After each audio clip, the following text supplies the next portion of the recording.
Hello, I'm Tina Thorstensen, ASU's Chief Information Security Officer, and welcome to this year's Information Security Training. The mission of the Information Security Office is to protect the confidentiality, availability, and integrity of ASU's computing resources while maintaining the open information sharing culture that's so important to us as an academic institution. This is a big job that no one of us can do alone.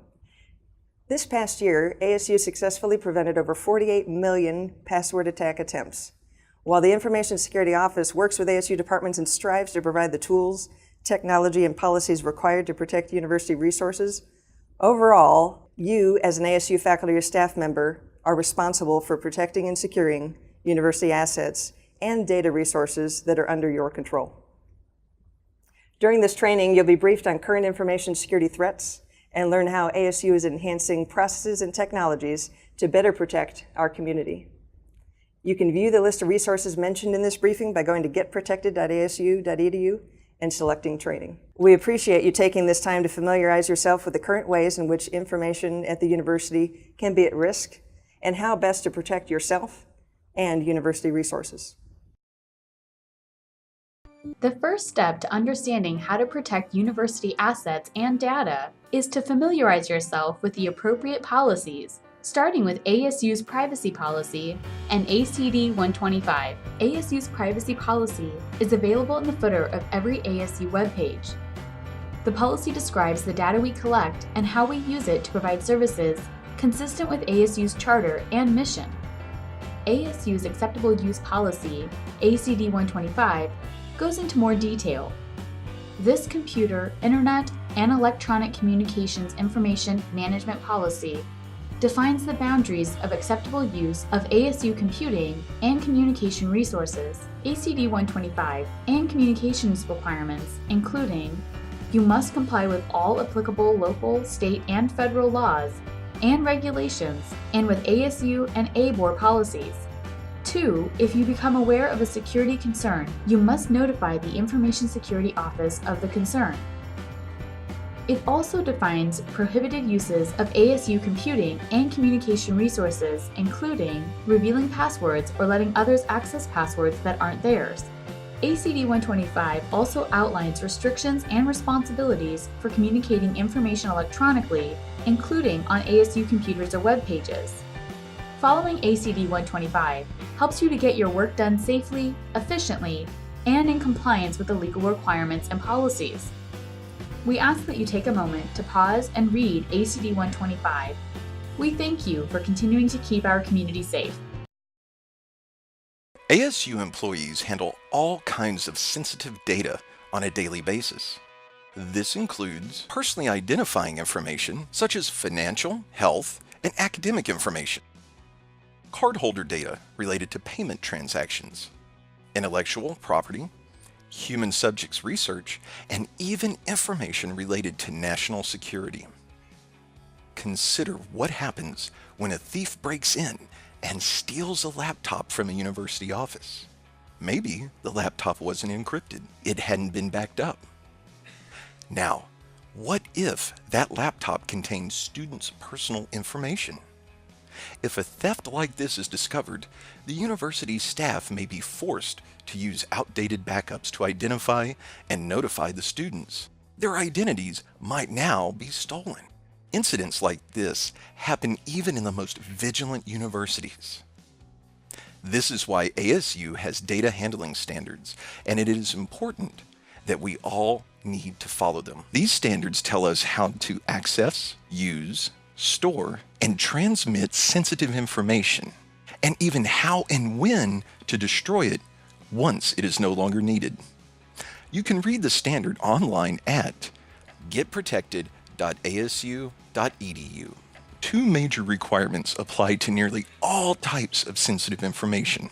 1. Store data in an approved enterprise document storage location, not on your own computer. And 2. Encrypt it. If you can't store sensitive information locally on your own computer, where can you store it? Many storage options are available, and which one is best depends on your needs. To find the option that best meets your needs, contact your desk-side support staff and consult the Information Security Office's Data Handling Matrix. The Data Handling Matrix lists storage solutions on campus and in popular cloud storage systems, and the types of information that can be stored in each. You can find it online at getprotected.asu.edu. Proper storage, transmission, and removal of data, particularly sensitive data, reduces the university's risk of unwanted data exposure. ASU's assets and information are of utmost importance to the university. As ASU departments pursue research and discovery, the university must identify and invest in security controls that enable staff and faculty to protect ASU's data from unauthorized access. One of our most powerful tools for keeping information private is encryption. By encrypting data, we can ensure that attackers can't read it if they get access to it later.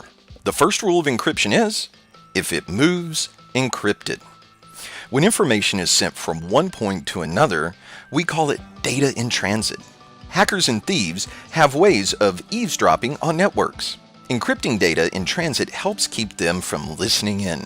Here are some ways to take advantage of encryption. Use encrypted wired and wireless connections whenever possible. At ASU, connect to the official ASU Wi-Fi, not to ASU Guest. Visit asu.edu/Wi-Fi to get started. Turn on encryption on your home wireless network. Read your manual or contact your internet service provider for instructions. Make sure you trust everything else in the network before you connect your computer, tablet, or phone. Don't use free or open public Wi-Fi. Look for padlock, password protected, or secured Wi-Fi connections. Use an encrypted connection to get your email. Share documents from a secure location, like ASU's Dropbox for Education, instead of sending a copy of the document in your email message. Finally, use ASU's SSL VPN when you connect to ASU servers, even when you're on campus. You can download it and get complete instructions at sslvpn.asu.edu. The second rule of encryption is, if it just sits there, encrypt it. When the information is on a disk, drive, tape, or other media, we call it data at rest. This information is vulnerable to theft or unauthorized access. Encrypting data at rest helps to ensure that if the bad guys get a hold of your stuff, they can't get the information stored on it. Here's what you can do. For your computer, turn on full disk encryption using BitLocker or the encryption built into your operating system. On your smartphone, look for encryption in the settings and turn it on. For flash drives, camera cards, and other external media, use BitLocker to go or other encryption software with a strong password. Remember to encrypt backups too. Check for an encryption option in your backup software. ASU recommends a variety of encryption tools for Windows, Mac, Linux, and even mobile devices. A complete list can be found on Get Protected. For more information, go to getprotected.asu.edu.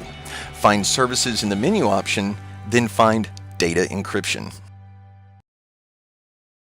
Physical security is just as important as digital security. An attacker's job is much easier with physical access. To test the importance of physical security, Symantec conducted a social experiment to see how many people would snoop through a stranger's phone and try to access data stored on it. According to an article published by the Daily Mail UK, the phone was dropped off and in less than 10 minutes someone grabbed it and started looking through the photos. Over the next few days, finders tried to access passwords, bank accounts, and social networking websites from the phone. In 96 out of 100 cases, people who found the lost smartphone looked for personal information and other data stored on the phone. That's why you should lock, encrypt, and password protect all of your electronic devices. This past year at ASU, the Information Security Office conducted physical security drills on campuses with the help of a business partner. The business partner sent someone to pose as an ASU desk-side support agent with important computer updates to install. Because the imposter acted like he belonged, he was allowed and attempted access on one system without any questions from the system owners. This is not unusual in a large and diverse organization like ours with a strong culture of service. A few changes, however, can help in big ways. When you see an unfamiliar face in the work environment, don't be afraid to ask, "Who are you looking for?" Or, "Can I help you find someone?" If someone you don't know wants access to a place or a device that you control, have them wait until you fully verify their identity. If they are there on legitimate business, they won't mind and should expect procedures and precautions to be in place. Here are some other simple tips for a safer physical environment. Every time you leave your desk, lock up your computer, tablet, phone, and any other valuable electronic device. Do not leave sensitive documents on your desk. Lock them in an office or a drawer. Use a cable lock to prevent theft. Most stolen laptops are grabbed and gone before their owners know what happened. Consider using a privacy screen to keep others from snooping over your shoulder. A privacy screen makes it so your screen can only be seen from directly in front of it. For more information on physical security, please visit getprotected.asu.edu. Picture one of our students walking across campus after a long study session. She launches the Live Safe app on her phone and engages Safe Walk, which sends her current location to people she trusts. As the student walks, the location of the phone is updated, and when the student reaches the destination, the trusted friends are notified. Technology continues to enhance our lives in powerful ways, from thermostats to home security systems to the Amazon Echo to order groceries. All of these are examples of the Internet of Things, or IoT. IoT is comprised of internet-connected devices that provide valuable services to us, and just like computers and phones, they need to be properly secured. Are you bringing IoT devices onto campus? Consider contacting your local technical support to ensure the devices are properly secured. They will work with you to think about things like monitoring connections to devices to ensure only valid devices are reporting data. Monitor the rate and type of data ASU IoT devices are transmitting. Ensure all sensitive ASU IoT data is encrypted in transit and at rest. Identify the appropriate network segment for your device. Your doorbell or refrigerator or router at home, if connected to the internet, are all examples of IoT devices. Here are some tips to ensure your home and work environments are secure. Change the password. The manufacturer's default passwords for devices are available to the public. Leaving it unchanged is like not having any password at all. Allow and use only encrypted connections. Always. Patch and update the device routinely, preferably automatically. Restrict network access and remote management of the device. Better yet, if you don't need it, disable it entirely. Use two-factor authentication if the device supports it. This combines something you know, like a password, with something you have, like a fingerprint. And when you're not using the device, consider just unplugging it.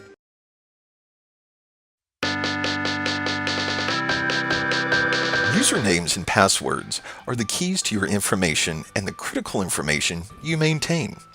If a password is easy to guess, an intruder or impersonator can change or delete information or take an action in your name.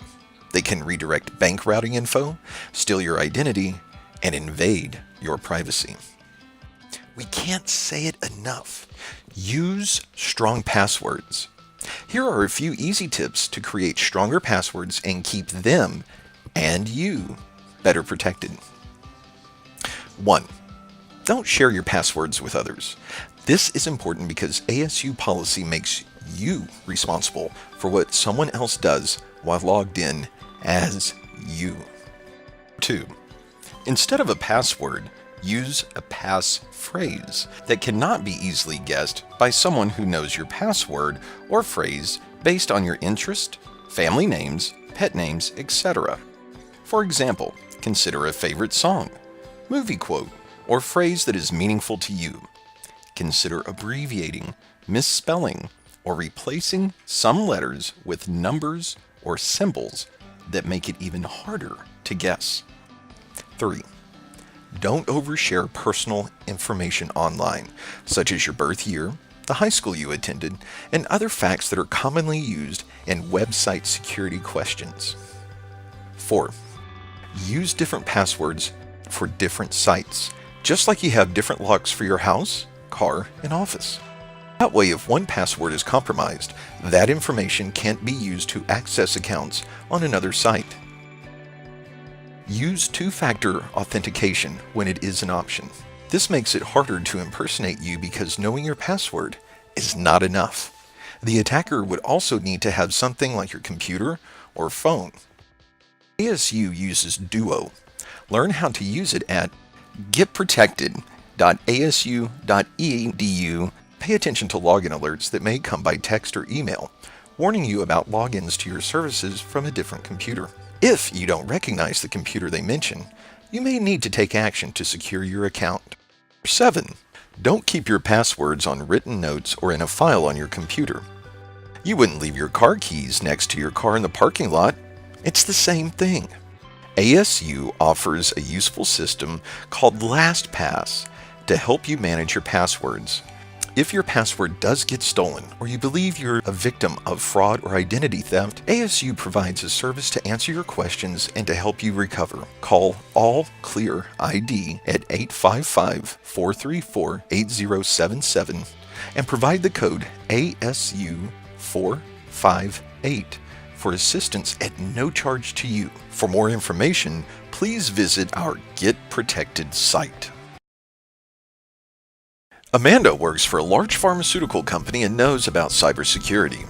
She takes steps to avoid cyber attacks. But one day, she received an email from her company's financial department asking her to verify her banking and home address information. Since she recognized the sender's email address, Amanda clicked the link in the email and typed her password into the login page. If only she had looked closer at that link in her browser first. What she did not notice was that the email address that she thought she recognized was a close imitation, but the domain name was one character off. The message was a phishing attack, and she had just been hooked. Phishing is pretending to be someone you trust, such as a friend, colleague, or business partner, in order to get important information and access from you. Phishing can take many forms: email messages, phone calls, web ads, and even text messages. Phishing attacks are on the rise because they're cheap for attackers and they work. Some phishing attacks send you a fake login screen and capture the ID and password you type, which the attacker can then use to log into real services as you. Others may trick you into clicking a link that looks legitimate but installs malware onto your computer instead. These are called drive-by downloads. Ransomware is a particular kind of malware that encrypts your data, and then the attackers want you to pay a fee to get your data back. ASU regularly enhances our services to incorporate some of the latest technologies to stop many of these attacks. But there's always a chance that an attack will make it through. Before something happens, prepare. Here's what you can do. Store your files in an enterprise storage location where they are always backed up. Leverage tools like Dropbox to keep your files in the cloud while also maintaining a copy on your local computer for easy access when you are traveling or in a remote location without internet connectivity. Stop and think. Don't download files from sites that you don't know you can trust. Watch out for email phishing. If a message sounds fishy, don't do what it tells you. Forward it to infosec@asu.edu for review. Remember, when in doubt, call it out. Seek your desk side team to ensure the following. Ensure physical access is restricted to the host, computer, laptop, server, etc.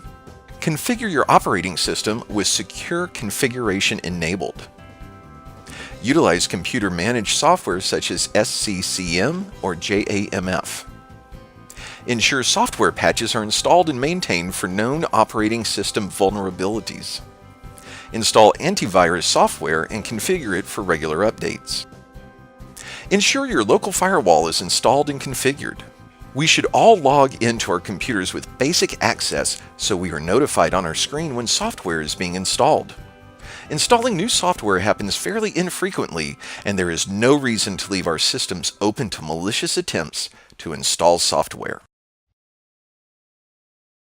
Even if all of us do nearly everything right, security incidents still happen. Almost every day, computers can get infected with malware, and people fall victim to phishing emails. Fortunately, most of these incidents are minor and can be fixed fairly easily. Unfortunately, some incidents can significantly impact university data and services. It is the responsibility of all ASU faculty, staff, and students to report information security concerns to the Information Security Office. The ISO will help by researching the issue, providing guidance, and coordinating incident response teams as needed. For significant incidents, these response teams will include data stewards and university executives, ensuring appropriate communication and decision-making.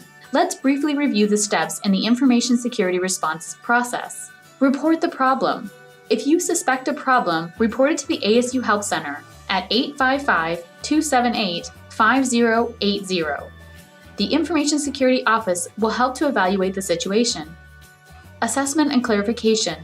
When a potential problem has been identified and reported, the Information Security Office will analyze the situation and attempt to confirm whether it's the result of a security incident. The ISO will also determine the severity of the incident. Containment and eradication. If needed, the Information Security Office will work with the department involved and the larger response team to contain and resolve the issue, recover systems, restore services, and recommend future preventative measures. You and others in your department may be contacted for information or assistance. Restoration. The Information Security Office will help the department identify ways to restore its systems and keep future incidents from happening. Management follow-up. After the incident is resolved, the Information Security Office will work with the department and the incident response team to answer any remaining questions, resolve any central issues, and clarify relevant policies and practices if needed.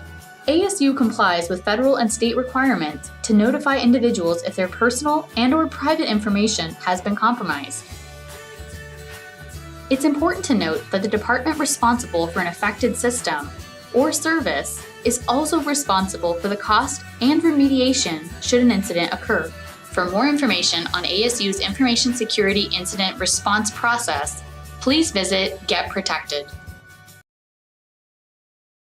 The ASU security review process is designed to help identify risks with technology purchases or projects. Each of us is responsible for ASU's services, and we are each responsible for all technology we install or use. The security review process will provide you with the information you need to understand the risks involved when implementing new systems or services. There are 4 levels of security reviews: Internal Department Review, Endpoint Attestation Review, Security Review Light, and Security Review Full. To find out the required, recommended level of security review for your project or purchase, visit Get Protected.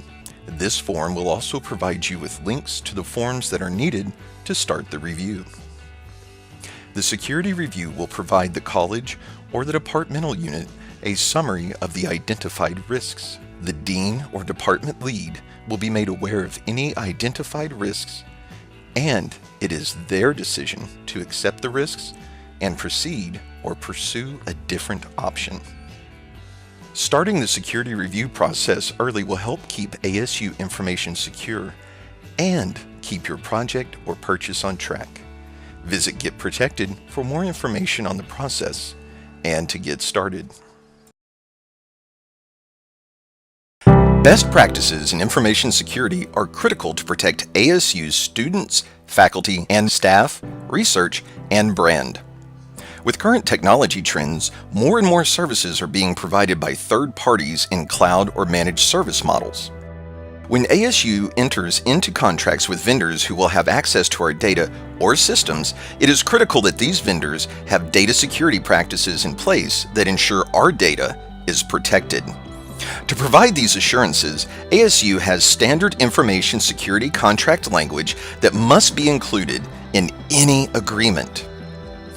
This language requires the vendor to provide audit reports that include a list of ASU's responsibilities, control who can access our systems or data, inform ASU if the vendor has any information security incidents potentially affecting ASU, store our data and operate in the U.S., carry out timely updates to keep the software and system safe from viruses, encrypt data when stored or transmitted, provide notification to ASU if the vendor has received a subpoena or changes location of ASU data, complete best practice security reviews, provide proof that they test their software and systems and correct any issues, utilize secure development and coding standards.